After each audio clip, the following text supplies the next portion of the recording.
healthy competition, which a lot of people do not understand the meaning of healthy. They think competition means it is not unhealthy. I got to win. They think the only thing I got. Yes. Okay. All right, should we start? Yes. Okay. All right. There is something called benign competition, meaning that you can be competitive, but it's benign, not hurting anybody. May not even be helping you grow. It's just kind of fun to add energy between people or between, like you have a party at home and you say, okay, it's men versus women, right? Or you say old people versus young people, or, people alternate, you say 1, 2, 1, 2, 1, 2, and people are divided randomly. And then you have a game. And everyone plays the game. You learn something new about your new teammates. They learn something about their teammates. You work hard, but you don't work very hard. You're not trying to win at any cost. You're just trying to win while it remains positive, healthy, and a happy environment. And if I have to lose, most people are willing to lose a little bit because, right? So it's a benign competition, meaning the competition is not the main part. Interaction and socialism. Okay? So there's something called benign competition. Okay. So we should know that. And if benign competition is done right, you will find you can use it advantageously. You can use it advantageously to build more group cohesion. You can use it to help people appreciate other people that are quiet in the team. Quiet people sometimes shine when there is some benign competition because they are skilled in some areas. Yes. And the talkative people for the first time understand this quiet person is actually worth something. And it builds what is known as mutual respect. Okay? So benign competition is not as silly as it sounds. Okay. Let me give you the most useful the most useful example of benign competition. Okay.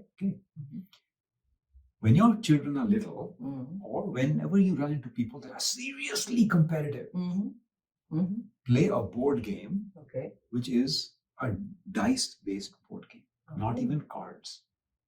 Dice-based, like snakes and ladders, Ludo.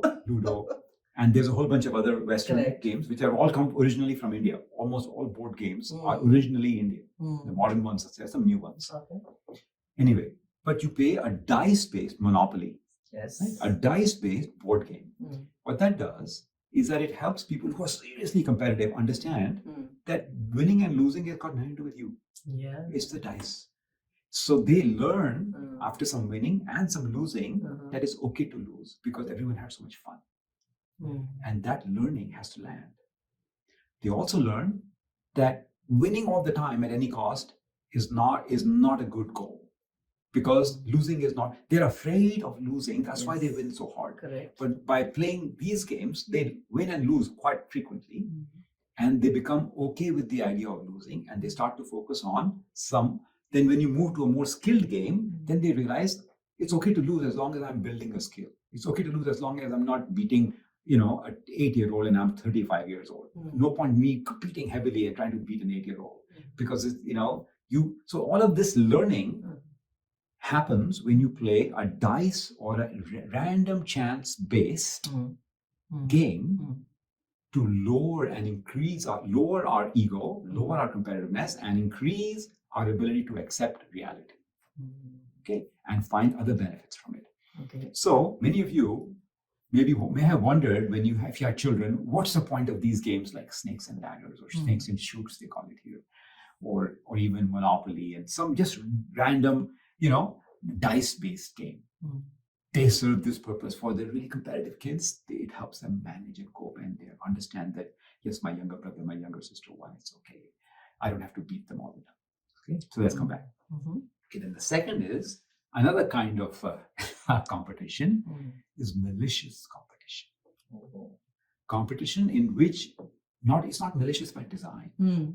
It is malicious because it evokes from inside you the maliciousness or to win at any cost feeling. So it usually never starts off as malicious competition. It starts off as let's compete. Yeah. It's fun. Then when you start to lose, the person who can't stand losing, Amazing. their gear kicks into malicious sometimes Okay. because they haven't quite accepted the value of fairness yet. Okay. So when the value of fairness is not quite established, the winning and the pleasure of winning looks so golden that you're willing to do anything for it. Okay. And the minute the other team does something that you perceive as being slightly unfair, you say, okay, now all gates are open. You did one unfair thing, I will do 100 unfair, rather than say, okay, I'm not going to do that, maybe I'll stop you. See, a fairness person will say, hey, that was not a fair point. Correct. But we'll give it to you, but we'll remember that next time that we make a mistake, you'll have to give it to us. Let's keep it fair. Right? A fair person will do that. But a non-fair person, a person whose ideals of fairness are not fully cemented, will say, okay, now you broke, I'll break. And that is the seed of malicious competition. So I'm just explaining the issue. We haven't solved anything yet. And that's not healthy, am I right? Yeah, it leads to loss of friendship. It leads to low self-worth. It leads to you winning at that time and later on thinking, what did I do? Or that other person really deserved to win, and you kind of know it, but you feel good that you beat them anyway, because you hate them. And as a result, the only way you can justify that victory is you enhance your hatred for them. Even though you slightly dislike them, now that victory is not sitting well in you, you don't realize. But your mind says, oh, they're a really bad person. Let me find 3 more bad things that they do. Then my bad behavior is justified. Oh,